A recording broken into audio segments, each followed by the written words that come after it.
مولاي صل وسلم دائما أبدا على حبيبك خير الخلق كلهم.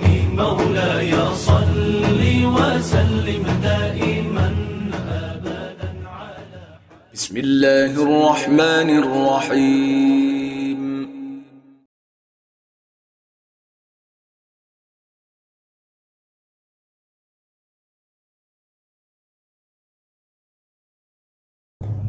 Assalamualaikum warahmatullahi wabarakatuh. Alhamdulillah wa syukurillah wa ni'matillah wa la haula wa la quwwata illa billah. Rabbi shrah li sadri wa yassir li amri wahlul 'uqdatam min lisani yafqahu qawli. Alhamdulillah, Bapak Ibu, pada subuh kali ini kita lanjutkan taklim kita yang tadi kita setelah hadir berjamaah. Kali ini yang insyaallah akan bawakan materi Ustaz Muhammad Sabil M.Al.Hafiz.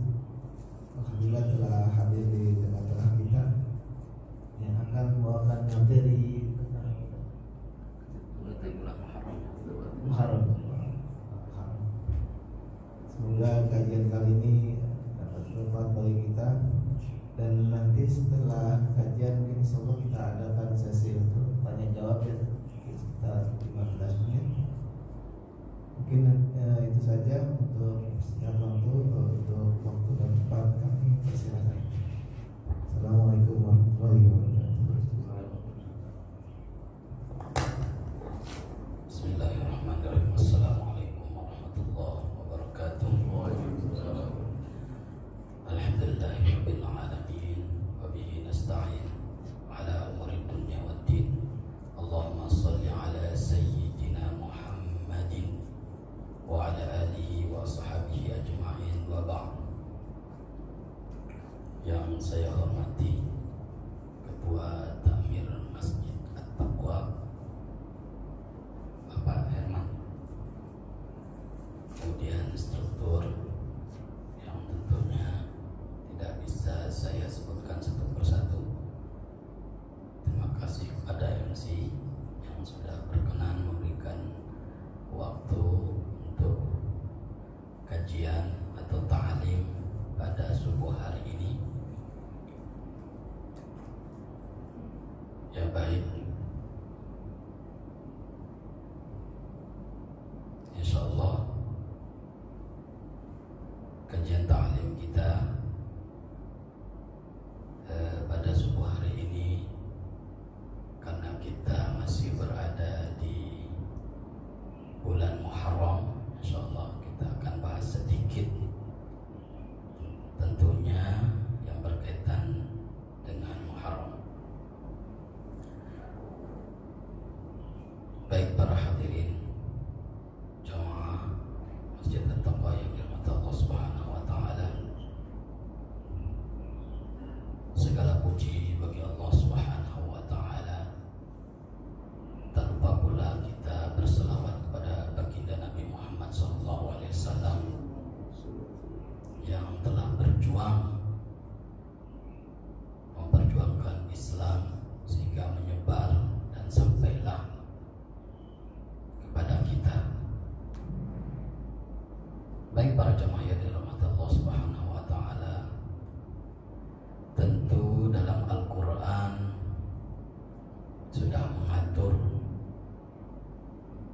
perjalanan hidup manusia, mulai dari Al-Qur'an itu diturunkan sampai ayat terakhir yang diturunkan, itu semuanya mengatur bagaimana perjalanan hidup manusia dan kemana manusia itu terakhir dalam hidupnya. Itu sudah diatur oleh Allah Subhanahu wa taala dalam Al-Qur'an. Berkenaan dengan bulan Muharram, alhamdulillah kita sudah memasuki tahun 1442 Hijriah.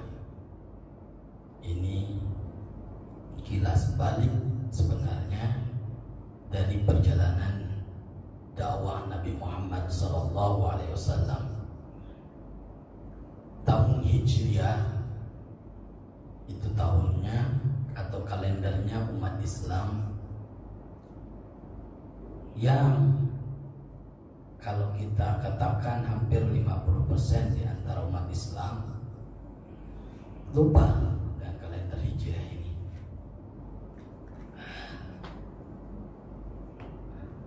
Terutama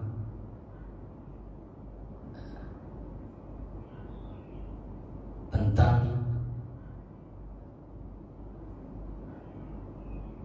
tahun Hijriah atau bulan-bulan dalam tahun Hijriah. Mungkin kalau kita tanya satu persatu bisa tidak urutannya. Itu tahun Hijriah itu diambil dari awal hijrahnya Nabi Muhammad sallallahu alaihi wasallam dari Makkah ke Madinah. Itu tahun Hijriah. Tentunya dalam Al-Quran sudah termaktub. Di sini saya akan buka, ada kitabnya khusus tentang Syahrullah Al-Muharram. Dalam Al-Quran termaktub bahwa Allah Subhanahu wa taala berfirman, "Inna 'iddatash syuhur indallah 12 syahran fi kitabillah yauma khalaqas samawati wal ardh." Jadi dalam Al-Quran sudah dijelaskan bahwa dalam satu tahun itu ada 12 bulan. Di antara 12 bulan ini ada yang disebut dengan Asyhurul Hurum, yaitu bulan-bulan yang terhormat, bulan-bulan yang ada larangannya. Katanya haram, terhormat, suci, juga larangan, bisa jadi larangan, ya. Apa itu yang bulan-bulan Asyhurul Hurum yang disebutkan dalam ayat tersebut? Yang pertama yaitu diantaranya bulan Muharram yang sekarang kita berada di dalamnya. Kemudian Dzulhijjah, Dzulqa'dah, Dzulhijjah, dan Rajab. Ini 4 Asyhurul Hurum. Dan ulama sudah menjelaskan ada keterkaitannya kenapa di sana disebut dengan Asyhurul Hurum, bulan-bulan yang mulia, yang dihormati, yang ada larangannya. Secara umum larangannya, lanjutan dalam Al-Quran dalam ayat ini, "Fala tadlimu", janganlah engkau berbuat zalim di dalamnya. Fihin, konteksnya pada dalam ayat ini, zalim yang dimaksud adalah pada semua bulan, tapi disinilah ditekankannya yang berkaitan dengan Asyhurul Hurum, karena ada dalam syariat kita larangan-larangan secara spesifik. Misalnya bapak-bapak pergi haji ada larangannya, ataupun umroh ada larangannya yang tidak boleh kita laksanakan meskipun itu baik. Begitu. Kalau Dzulhijjah, sebelum Dzulhijjah ada Dzulqa'dah, itu persiapan, ikatan. Persiapan untuk orang haji itu dijelaskan oleh para ulama, itu harus ada sebelum haji, itu harus ada. Mungkin ada yang mau berangkat haji tahun depan dan seterusnya. Ada persiapan, menempa diri, mendidik diri di situ di bulan Dzulhijjah. Namun yang kita fokuskan di sini, kita angkat yaitu bulan Muharram.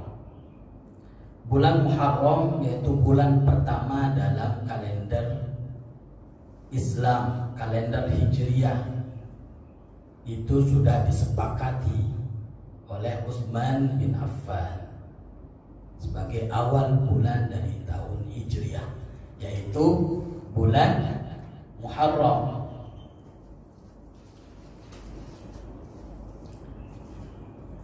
Kira-kira kita sudah hafal ya kalau tahun Hijriah.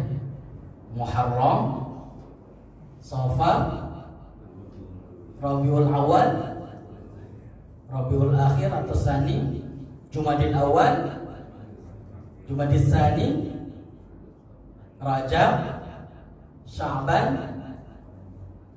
Ramadan, Syawal, Dzulqa'dah, Dzulhijjah. Alhamdulillah ini udah hafal semua ya. Alhamdulillah ya. Saya juga lupa lahir saya itu pada kalender Hijriah, lupa saya ya. Bahkan diprediksi sama orang tua saya itu, kamu tahun Masehinya aja saya kurang tahu, jadi diprediksi tanggal lahirnya itu ya, itu orang tua dulu ya, apalagi tahun Hijriah. Dan jarang yaumul milad atau umat Islam sekarang tuh menggunakan tahun Hijriah lahirnya, jarang. Yang ada itu Masehi. Kalau tahun Masehi itu yang saya baca di literatur kurang lebihnya itu dihitung dari awal lahirnya Yesus. Kan Masehi. Ya, Masehi itu. Makanya disebut dengan Masehi. Itu hitungannya. Sementara Hijriah dihitung dari awal hijrahnya Nabi Muhammad sallallahu alaihi wasallam. Itu. Bulan Muharram dikhususkan oleh Allah Subhanahu wa taala, bahkan disebut dalam Al-Qur'an salah satu di antara bulan-bulan yang terhormat, tentunya setelah bulan Ramadan. Makanya sebutan Al-Quran dengan Muharram itu artinya terhormat, ada larangan, ada fadilahnya. Ini bukan saja fadilah untuk umat Islam, tapi umat-umat terdahulu. Sebagaimana puasa Ramadan. Sebelum puasa Ramadan ada puasa-puasa sebelumnya untuk umat terdahulu. Kutiba alaikumusiyam kama kutiba alal ladzina min qablikum. Diwajibkan puasa Ramadan sebagaimana pernah diwajibkan pada umat-umat sebelum kalian. Sama halnya dengan Muharram ini. Ada fadilahnya, di antaranya adalah puasa. Puasa 9, 10 dan 11. Kita hari ini sudah masuki tanggal 11 Muharram. Ya. Itu fadilahnya, di antara fadilahnya. Kenapa ada perintah puasa Muharram di sini? Di sini disebutkan oleh para ulama sebagai syukran lillah, sebagai bentuk rasa syukurnya kepada Allah Subhanahu wa taala yang telah menyelamatkan Nabi Musa dari kejaran Firaun dan pengikutnya. Makanya Nabi Muhammad sebelum hijrah ke Madinah itu puasa.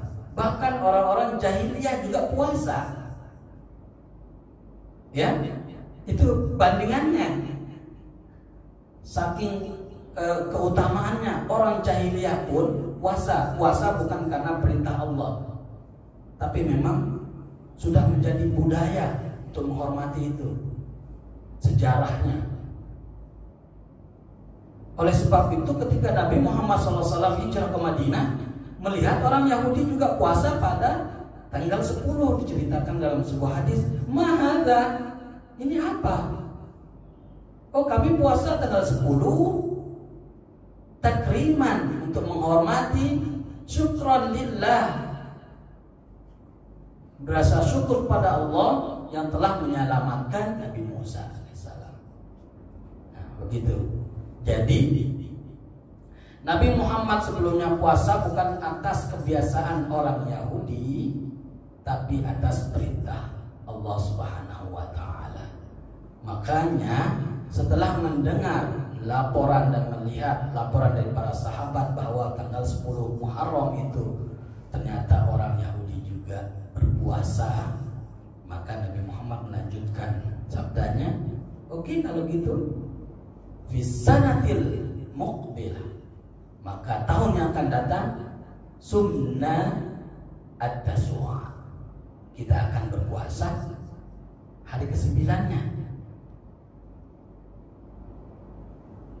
Kenapa para ulama bersepakat Nabi Muhammad dari hadisnya ini memerintahkan untuk menambah pada tanggal 9-nya saja, bukan 10-nya saja, untuk mukhalifan lil Yahud, untuk menyelisihi budaya orang Yahudi supaya ada bedanya. Begitu. Namun di hadis yang lain dijelaskan juga bahwa sebelum diwajibkannya puasa Ramadan, maka puasa Muharram 10 Muharram itu seakan-akan wajib karena diberitakan langsung kepada para sahabat oleh Nabi Muhammad SAW untuk berpuasa. Namun ketika puasa Ramadan turun kewajibannya, perintah kewajiban puasa Ramadan, maka Rasulullah menjelaskan lagi, maka untuk puasa Muharram ini silahkan kalian laksanakan, silahkan, tidak juga silahkan. Mau melaksanakan sebelum 10 Muharram ataupun sesudah Muharram, yaitu 9, 10, 11. Nah, dari hadis-hadis yang sahih yang 3 tadi, kita bisa mengambil kesimpulan bahwa maratibus sunnah, tingkatan sunnah puasa pada bulan Muharram itu ada tingkatannya. Yang pertama, yang paling utama, yaitu puasa 3 hari dari 9, 10 dan 11. Kemudian tingkatan kedua puasa 2 hari 9 dan 10. Dan tingkatan terakhir yaitu puasa pada tanggal 10 saja. Ini sesuai dengan hadis Nabi Muhammad SAW. Maka beruntunglah kepada kita yang sudah berpuasa. Apa fadilahnya? Ada fadilahnya. Nabi Muhammad SAW menjelaskan di sini, khairul lail jawfuhu wa afdalul ashhur syahrullah alladzi tad'unahu al-muharram. Sebaik-baik malam, yaitu tadi alhamdulillah kita sudah melaksanakannya, qiyamul lail di sepertiga malam. Kemudian seutamanya bulan, yaitu bulan Muharram. Dijelaskan pada hadis yang lain bahwa apabila kita berpuasa pada tanggal 10 Muharram, maka akan menghapus dosa 1 tahun yang telah lalu. Alhamdulillah, itu keutamannya. Makanya dari hadis tadi susunannya, sebelum ada kewajiban puasa Ramadan, ada keharusan puasa bulan Muharram. Itu keutamaannya, Masya Allah ya. Ini makanya alhamdulillah beruntung bagi kita yang sudah berpuasa pada bulan Muharram. Para jemaah yang dirahmati Allah Subhanahu wa taala, kemudian bagaimana hukmu shaumi yaum Asyura atau hukum berpuasa pada tanggal 10 saja? Boleh-boleh saja. Ya, tadi ada tingkatannya. Atau hukum menjalankan puasa 9, 10 dan 11 itu sunnah muakkadah. Para jamaah yang dirahmati Allah Subhanahu wa taala, di sini disebutkan fadail daripada puasa Asyura. Disebut Asyura karena tanggal 10 mengacu pada tanggal 10. Asyura artinya asyrah, 10. Asyura yang 10. Makanya ada disebut dengan puasa Tasu'a dengan Asyura. Tasu'a dengan Asyura. Tasu'a artinya tanggal 9, Asyura tanggal 10. Di antara fadailnya yang tadi sudah saya sebutkan, yang pertama annahu yukaffiru as-sanah al-madiyah. Ini dari Sahih Muslim, hadis Nabi Muhammad SAW, yaitu menghapus dosa 1 tahun yang telah lewat. Itu bagi yang berpuasa pada tanggal 10 Muharram. Para jamaah yang dirahmati Allah Subhanahu wa taala, itulah fadilah di antara fadilah-fadilah lainnya. Kemudian ternyata tanggal 10 Muharram itu banyak peristiwa-peristiwa besar terjadi di sana. Selain tadi diselamatkannya Nabi Musa dan pengikutnya, juga banyak di antaranya yang paling menyedihkan itu adalah terbunuhnya Sayyidina Husain, cucunya Nabi Muhammad sallallahu alaihi wasallam.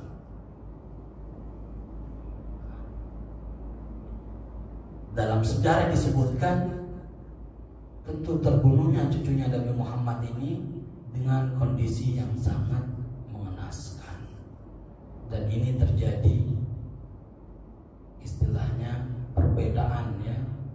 Kalau kita sebut ghazwul fikri, perang pemikiran, dengan peperangan memanipulasi sejarah, ada yang versi ini, versi itu. Akhirnya umat Islam juga kadang terkecoh ya, untuk menyikapi terbunuhnya Sayyidina Husain ya pada bulan Muharram ini. Dan banyak lagi peristiwa, di antaranya diselamatkannya Nabi Yunus alaihissalam. Kemudian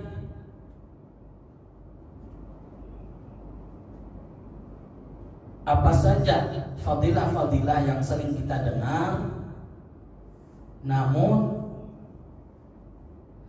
dalam hadis Nabi Muhammad SAW tidak disebutkan. Ini banyak ya. Dalam bulan Asyura ya, itu banyak sekali di kampung-kampung misalnya. Kalau bulan Asyura ada perayaan-perayaan yang memang perayaan itu tidak disebutkan dalam hadis Nabi Muhammad SAW. Tapi apabila itu budaya, selama budaya tidak menyelisihi syariat Islam, maka itu sah-sah saja.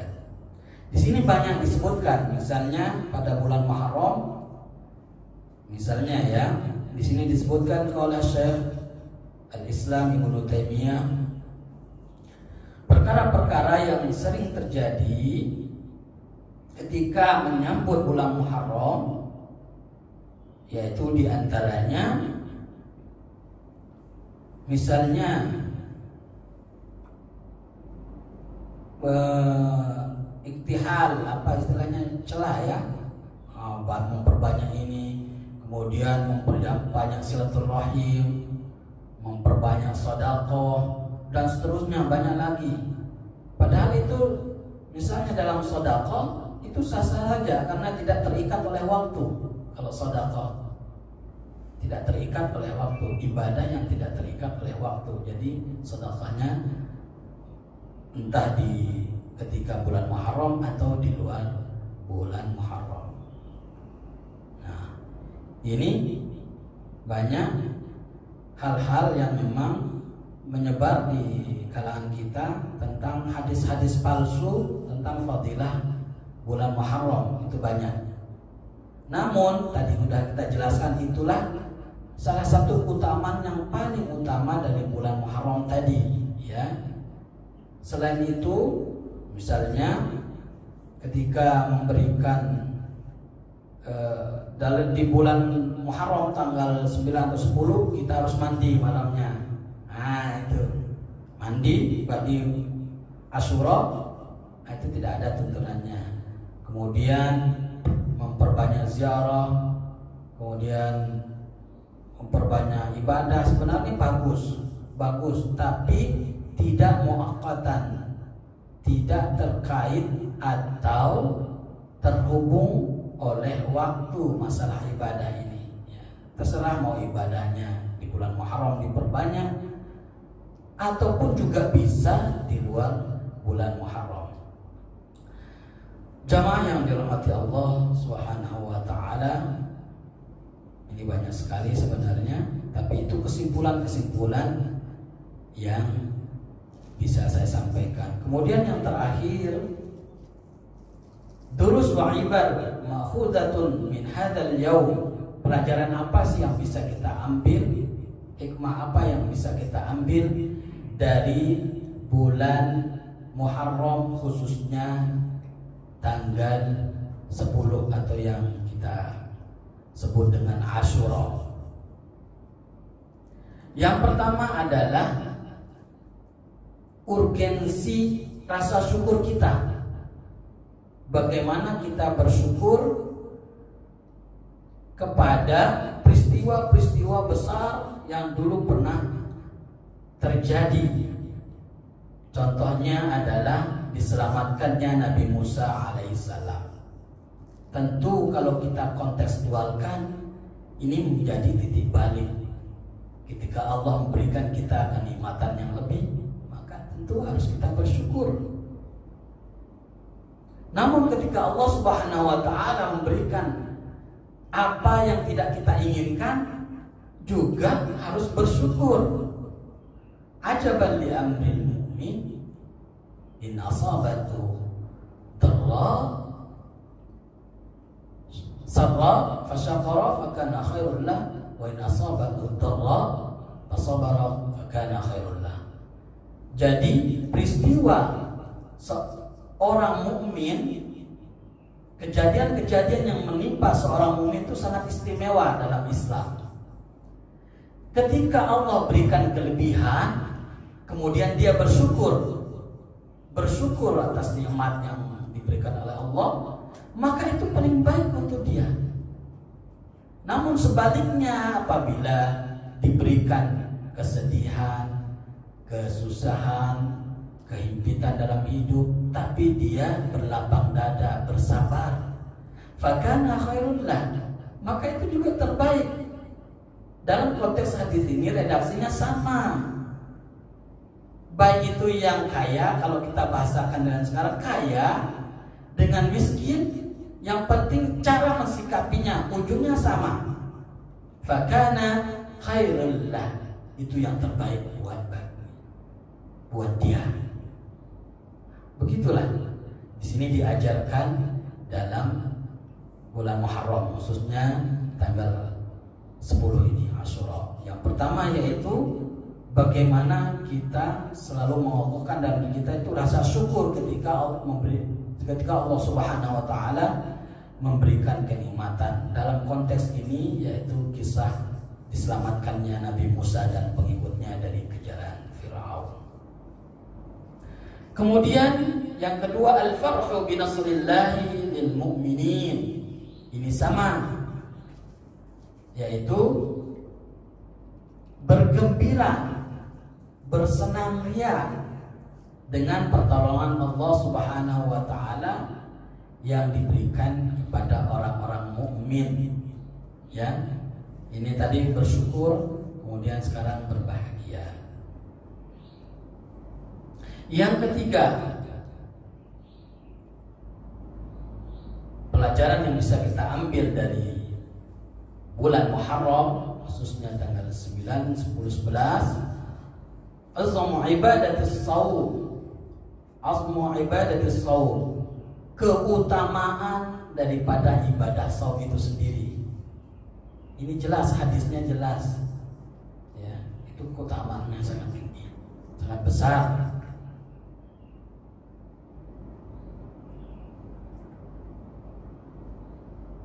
Yang berikutnya,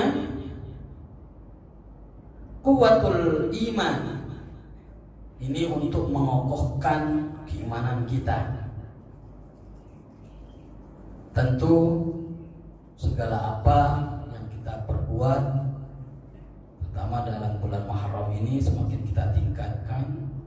Kita udah bersiap-siap puasa pada tanggal 9, 10, 11 ini, tentu dari gambaran iman seorang mukmin. Karena iman itu turun naik, maka perlu kita pupuk dengan ibadah-ibadah sunnah supaya lebih kuat.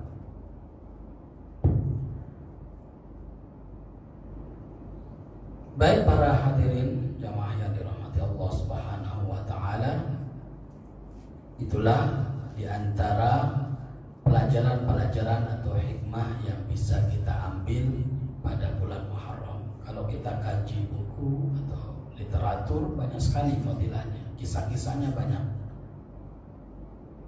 Ya, kisah-kisahnya banyak khususnya untuk bulan Muharram ini. Baik para hadirin yang dirahmati Allah Subhanahu wa taala. Ini di sini dalam kitab ini sebenarnya sudah banyak dijelaskan ya. Cuma saya simpulkan supaya lebih ringkas dengan waktu yang terbatas. Mungkin nanti insya Allah kita akan sambung di diskusi. Mungkin ada yang bertanya, insya Allah kita akan usahakan untuk menjawab. Wa ma utitu minal ilmi illa qalila. Tentunya saya akan jawab semaksimal mungkin. Dan apabila dari pertanyaan Bapak atau jamaah ada yang mungkin belum bisa dijawab, tentunya kita akan diskusikan dan kita akan carikan jawabannya mengenai bulan Muharram. Baik, mungkin itu saja dari saya. Billahi taufiq wal hidayah. Assalamualaikum warahmatullahi wabarakatuh. Assalamualaikum warahmatullahi wabarakatuh. Itulah Bapak Ibu, kajian kita kali ini. Tadi saya lihat sudah ada Ibu berbicara, Ustaz. Kita ada yang mau ditanggapi untuk didiskusikan terkait dengan materi tadi. Silakan.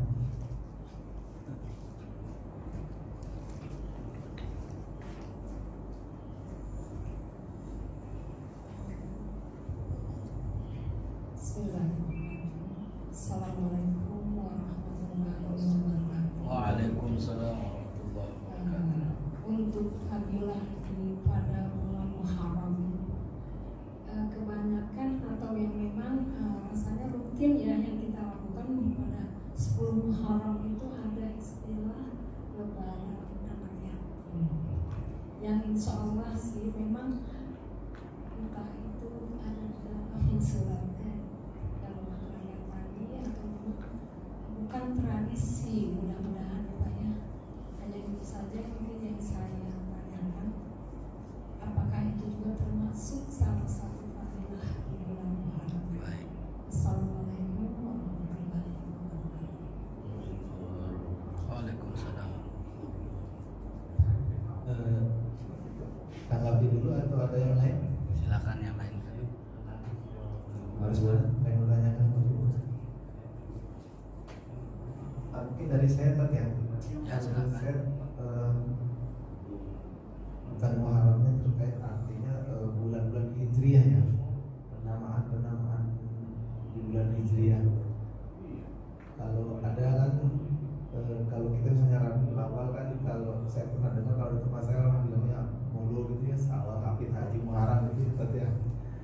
Tapi kalau Muharram kemudian Syawal, Dzulhijjah itu ada sejarahnya atau gimana terkait penamaan Ya.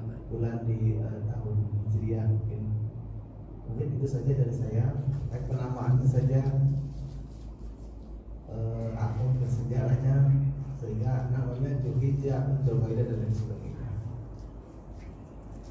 Mungkin itu saja dulu kan, nanti kalau jika ada pertanyaan yang lain. Terima kasih.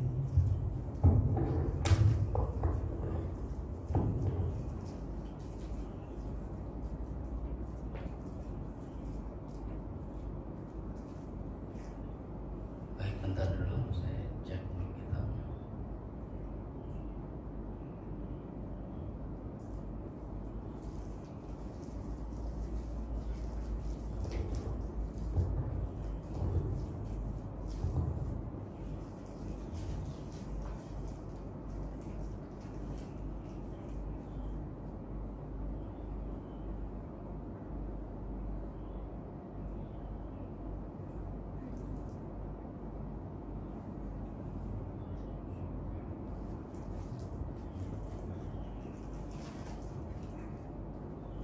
Baik, bismillahirrahmanirrahim.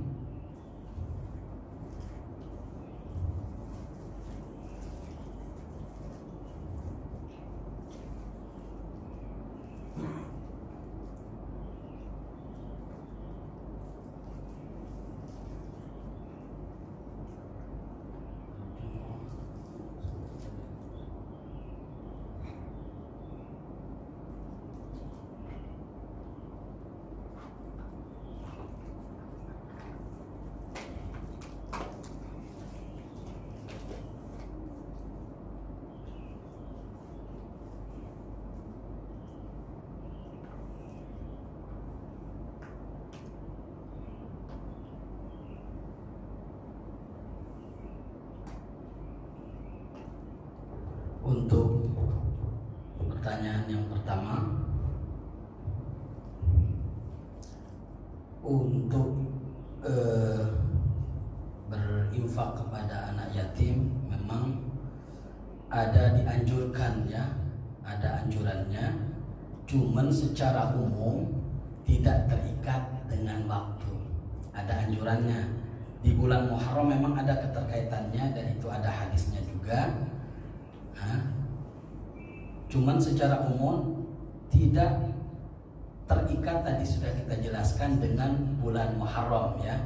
Untuk fadilahnya ada di sana. Untuk fadilahnya sama dengan konteks fala tadlimu dalam ayat tadi, janganlah engkau menzalimi diri sendiri pada bulan tersebut yang 4. Tapi itu penekannya di antaranya bulan Muharram, tapi konteksnya secara umum tidak terikat di bulan Muharram. Artinya jangan sampai kata-kata, jangan, ini kita analogikan, jangan engkau menzalimi diri kalian pada bulan Muharram. Artinya di luar bulan Muharram kita boleh bermaksiat, kita boleh zalim, tidak. Jadi fadilahnya tetap menjaga diri, khususnya pada bulan Muharram, memperbanyak ibadah, tapi tidak berdasarkan niat mu'allaqan bil waqt, tergantung dengan waktu. Ya, tidak tergantung dengan waktu bulan Muharram tadi. Secara umum memang ada hadisnya, cuma di sini tidak disebutkan. Ini lebih kepada fadilah Ramadannya. Nah, ini saya bacakan sebagai penjelas dari pertanyaan Ibu. Di antara hal-hal yang sering dilakukan pada bulan Muharram yang tidak memiliki keterkaitan, misalnya tajdidul libas, berpakaian baru, ya, tausifun nafaqah, memperbanyak sedekah, berinfak. Jangan sampai di bulan Muharram saja kita berinfak, sementara setelah bulan Muharram tidak berinfak. Artinya tidak mu'allaq dengan waktu. Kapan saja kita bersedekah, kapan saja. Di sini disebutkan ya, bukan melarang, tapi misalnya kita murah-murah tausif, memperbanyak di sini ya, memperluas. Kemudian ishtira'i hawaijil am. Oh, kita misalnya Asyura itu numpang banyak. Biasanya nggak tahu di mana budaya numpang banyak, akhirnya banyak yang mubazir. Kalau budaya nggak dipermasalahkan, yang mempermasalahkan itu yang jadi mubazir, numpang, bikin numpang. Apalagi sampai diniatkan itu adalah ibadah untuk menyambut bulan Muharram, maka itu tidak benar ya. Tapi budaya tidak sampai menyelisihi syariat ya. Tidak ada larangan di dalamnya, tidak ada. Ini yang berikutnya. Atau fi'lu ibadatin mukhtassatin. Jadi melakukan ibadah atau ritual-ritual khusus. Kayak tadi mandi Asyura. Saya kurang tahu, mungkin ada adatnya mandi Asyura malam-malam. Itu ritual-ritual atau ibadah lainnya. Gara-gara kita Muharram memang ada fadilahnya, ada tuntutannya. Tapi sekali lagi penekannya tidak mu'allaq. Ibadah ini tidak tergantung dengan bulan atau waktu. Begitu. Ya. Sama halnya Imam Al-Ghazali dalam puasa Ramadan misalnya, kunu rabbaniyun wala takunu ramdaniyun. Ketika bulan Ramadan datang, jadilah kalian sebagai orang-orang rabbani yang berpuasa hanya mengharapkan ridha Allah Subhanahu wa taala. Tapi jangan menjadi ramdaniyun. Artinya hanya kita beribadah ketika Ramadan saja, kayak menyembah bulan Ramadan begitu. Ketika selesai bulan Ramadan semua dilanggar. Apa yang dilarang pada bulan Ramadan semua dilanggar. Tidak. Jadi itu penekanannya. Ya. Atau mengadakan penyembelihan untuk Asyura. Kalau di orang Syiah sekarang 10 ya, itu gini ya, acara Asyuranya mukul-mukul dirinya sendiri, berdarah-darah karena tadi tragedi Husain, disembelihnya cucu Nabi Muhammad SAW. Memang tragis itu, tapi di sana banyak manipulasi sejarah yang perlu kajian khusus itu ya. Ya, kemudian atau memasak masakan tertentu. Nah, ini artinya ini tidak menyelisih, tidak melarang, tapi apabila hal-hal ini dianggap itu sebuah ibadah pada waktu Ramadan saja, waktu Muharram saja, maka itu tidak tepat.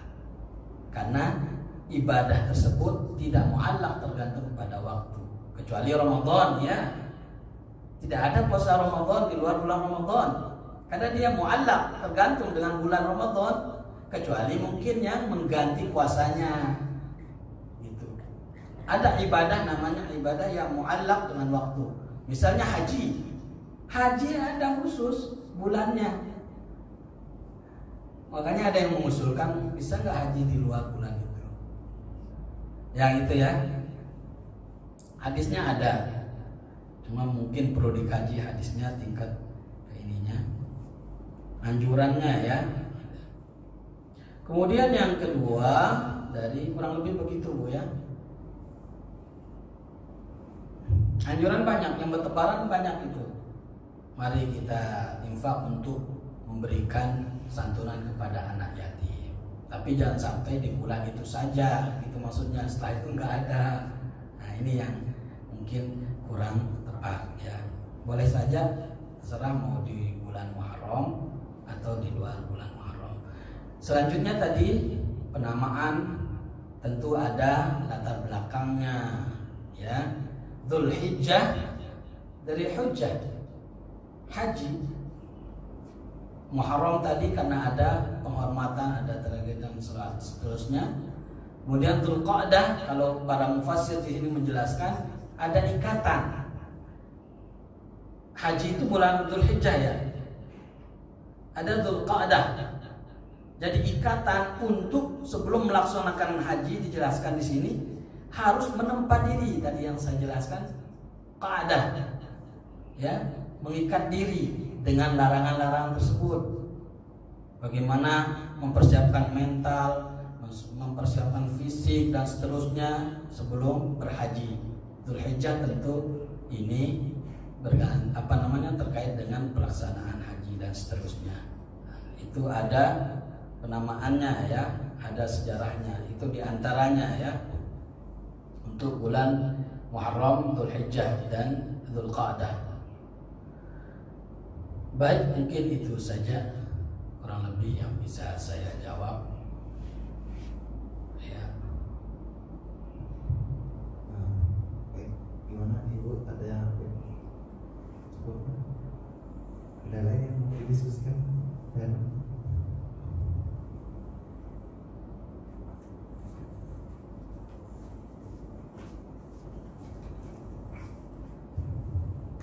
terima kasih satunya. Assalamualaikum warahmatullahi wabarakatuh. Waalaikumsalam. Yang pertama saya nanya tentang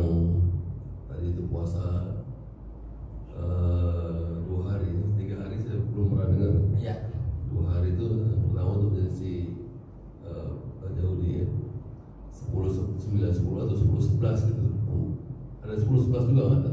Ya. Satu. Terus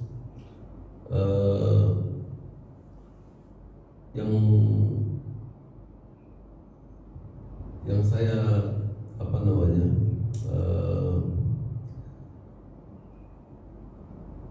apa nama istilahnya, kalau kita itu sifat ingin tahu lah kita.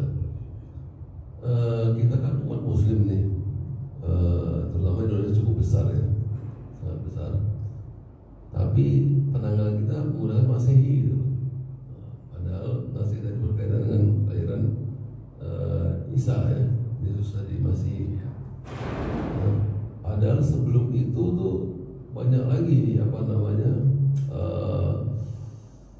sejarah tentang kerasulan dan kenabian itu, bahkan sejak Adam gitu ya. Tapi nggak pernah sebelum itu nggak pernah diadakan penanggalan gitu. Paling yang saya pernah dengar tuh kalau ada Hijriah, ada sebelum Hijriah, ada Masehi sebelum Masehi gitu, ya kan? Ini jadi apa namanya menggugah saya, kenapa seperti ini gitu kan? Kok zaman sebelum itu apa istilah penanggalan itu gitu? Padahal memang sih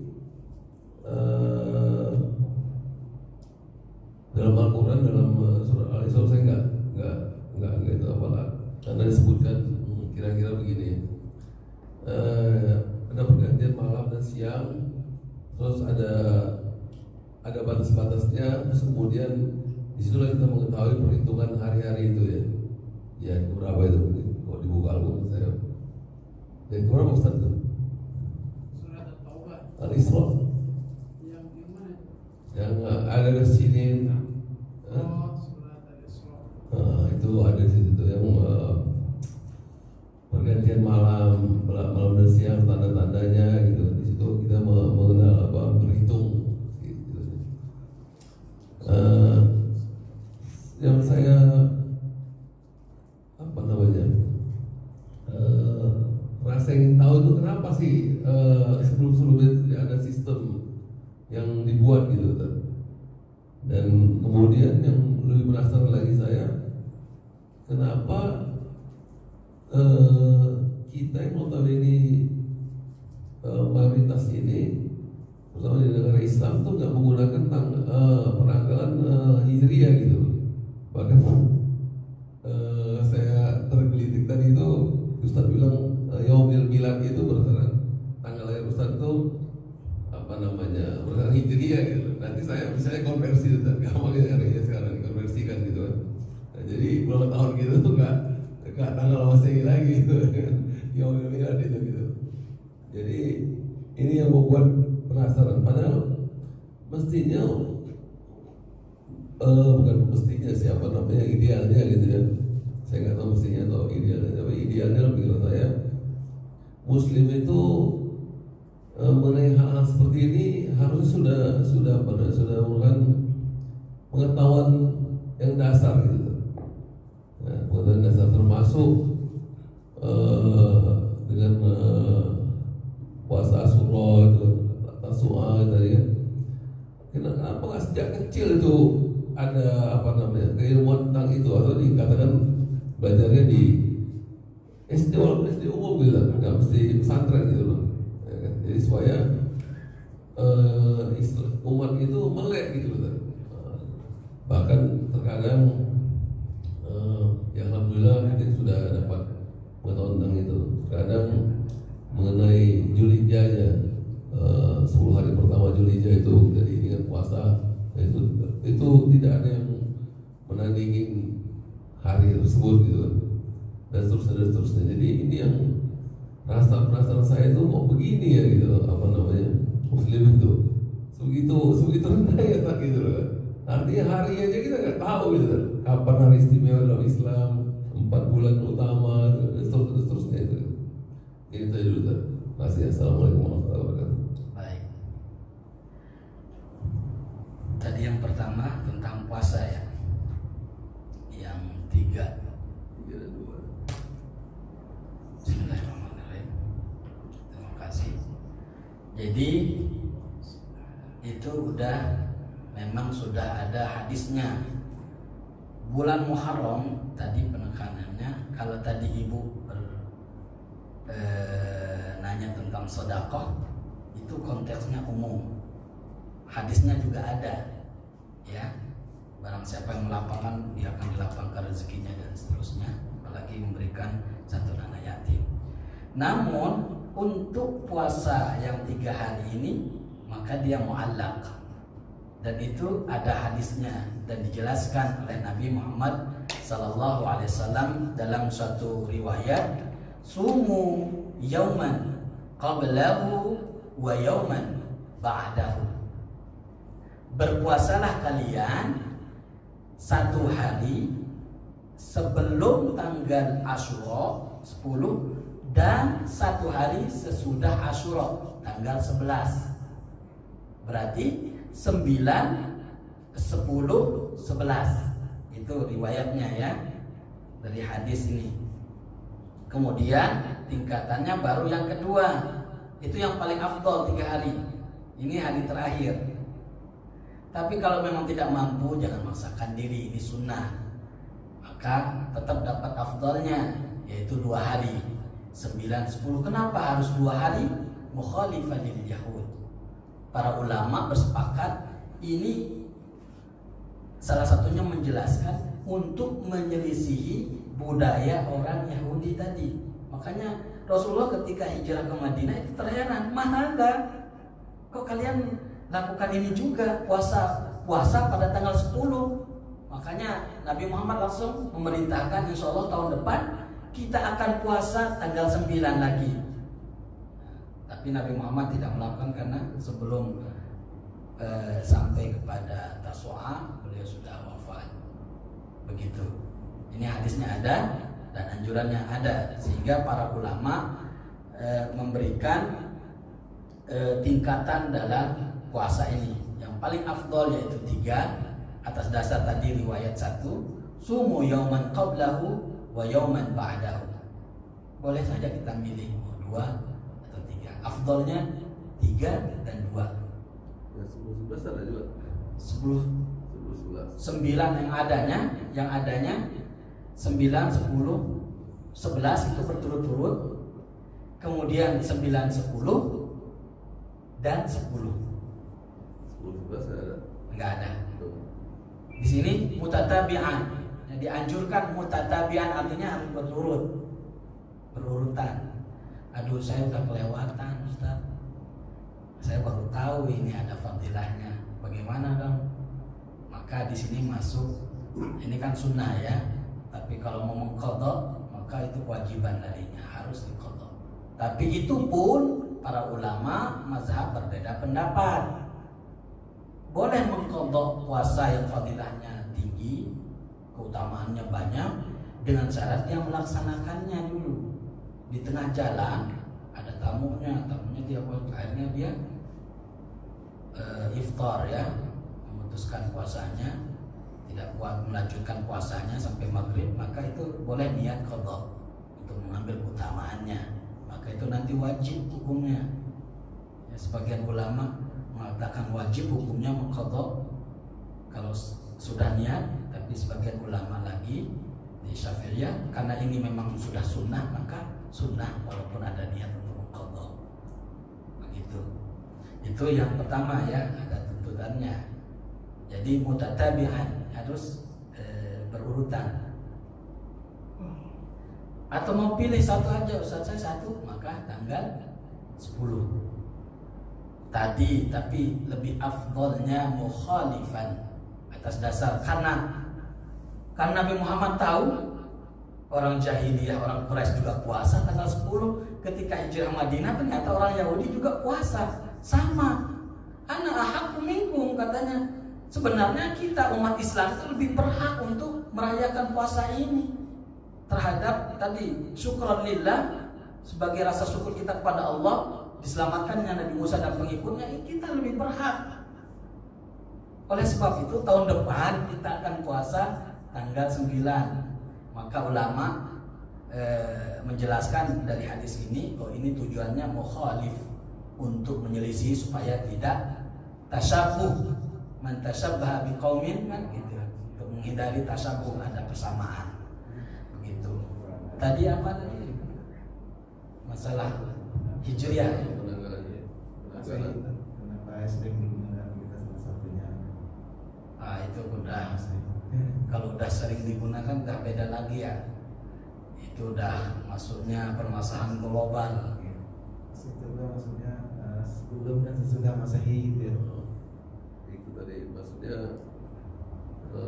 kok bisa terjadi seperti ini kan gitu. Padahal kan dari sejarah kan kita punya sejarah sendiri gitu. Ya. Kok kita bisa mengikuti ke sana gitu. Baik, kalau sejarahnya secara global, mau tidak mau kita harus mengakui ilmu setelah peradaban, kan Islam itu datang, itu sebelum Islam datang itu ada peradaban besar Yunani, itu sebelum Islam datang.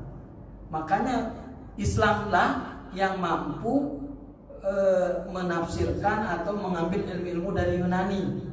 Itu ya awal mulanya. Jadi ilmu-ilmu tentang filsuf, makanya lahirlah filsuf dari kalangan Islam itu mengambil alih. Tentunya dari sejarah ini mereka yang lebih dulu penanggalannya. Karena Islam kan agama yang terakhir. Kalau dari sisi lahirnya jauh. Sebelum Islam ada agama sebelumnya. Yang jadi permasalahannya sekarang, kalau dari sisi penganutan agama itu, karena memang Islam itu sebagai agama terakhir dan penyempurna, sementara syariat agama yang sudah lewat dalam hukum kita itu sudah terhapus karena sudah ada syariat yang baru. Cuman dalam hal sejarah tentu tidak bisa kita menafikan, karena memang ada sejarah saja peradaban sebelum Islam datang. Maksud saya analog dengan itu, seperti misalnya cara beribadah gitu, ya kan? Oh kan itu muncul jadi seperti sholat, puasa bulan Ramadan, terus di malam Islam dan seterusnya itu kan. Nah di samping itu kita kan punya sendiri itu Muharram sama Rabiul Awal. Bahkan banyak katakan 50% itu ada orang Islam yang nggak tahu sampai nggak tahu gitu, Muharram sama dan seterusnya itu gitu. Kan aneh gitu, sampai ada hari-hari khusus gitu kan. Ya Ramadan mungkin semua orang tahu, seperti ini Asyura, hari pertama Dzulhijjah gitu kan. Artinya keilmuan atau cara beribadah dan keilmuan dalam Islam itu artinya kok ya, ini apa namanya sedikit sekali gitu. Umat Islam nggak tahu gitu loh. Memang kita mengakui ya, dan itu realita ya, itu realita. Di musola sini aja realitanya begitu. Itu masih dan nggak bisa kita tolak ya. Kita juga lahir waktu kira-kira ada nggak penyebabnya gitu? Ada nggak sesuatu sebab sebabnya itu gitu loh? Kok bisa begitu gitu loh? Kalau sebabnya tentu dari internal umat Islam. Jelas kalau kita miliki pemerintahan kayaknya bisa diubah. Cuman memang itulah nanti kalau kita umumnya kan secara global ya, itu yang digunakan adalah masih kita kan mengikuti global sekarang. Hijrah itu ada lingkup, misalnya kalau Cina punya penanggalan sendiri, orang Islam punya, cuma secara global itu masih. Sebab musababnya tentu ini tergantung dari kita, komunitas kita, organisasi kita. Kalau kita, alhamdulillah sebenarnya sekarang di sekolah-sekolah dasar itu sudah diperkenalkan di kurikulumnya. Itu mungkin atas dasar itu ya. Kalau dulu kita masih awam sekali. Sekarang anak-anak SD sudah hafal itu. Itu dalam rangka itu ya. Dalam rangka memperkenalkan bahwa kita punya peradaban juga. Sekarang anak-anak SD alhamdulillah kelas 2 sudah mulai hafal urutan bulan Hijriah, tanggal Hijriahnya hafal, ada Muharram tadi yang sama, bahkan dinyanyikan. Tentu ini kembali kepada diri kita sendiri ya. Kebanggaan memang terus ya, semakin kompleksnya kehidupan kan makin banyak pengaruh-pengaruh dari luar, sehingga izaz, rasa kebanggaan terhadap ajaran-ajaran kita itu menurun ya, masa bangga. Tapi alhamdulillah sekarang di mana-mana sudah dicantumkan. Misalnya tahun ini ada hijriahnya dulu di atas, masihnya di bawah. Sekarang, kalau dulu jarang itu, sekarang udah mulai banyak di acara-acara kaum muslimin di mana pasti ada hijriahnya. Gitu. Dan termasuk mungkin di kalangan sebagian orang mukmin banyak yang mengamalkan tadi budaya-budaya dalam menyambut Asyura, tentunya budaya yang tidak menyalahi syariat. Itu tentunya itu sebagai pembelajaran bahwa kita juga punya penanggalan dalam hal ini hijriah. Ya, sebenarnya banyak sudah, cuman memang kebanyakan di realitanya kita hampir tidak tahu dulu ya. Sekarang alhamdulillah sudah ada pergerakan ya, pergerakan sama-sama mulai dari SD khususnya di IT itu sudah diajarkan. Kalau di negeri saya kurang tahu, tapi yang SD itu sudah mulai diajarkan itu bulan hijriah, kalendernya dan seterusnya. Mungkin itu kurang lebih ya. Baik, ya, ada yang mau disampaikan lagi atau diskusikan? Baik, sampaikan. Baik Bapak Ibu, jika tidak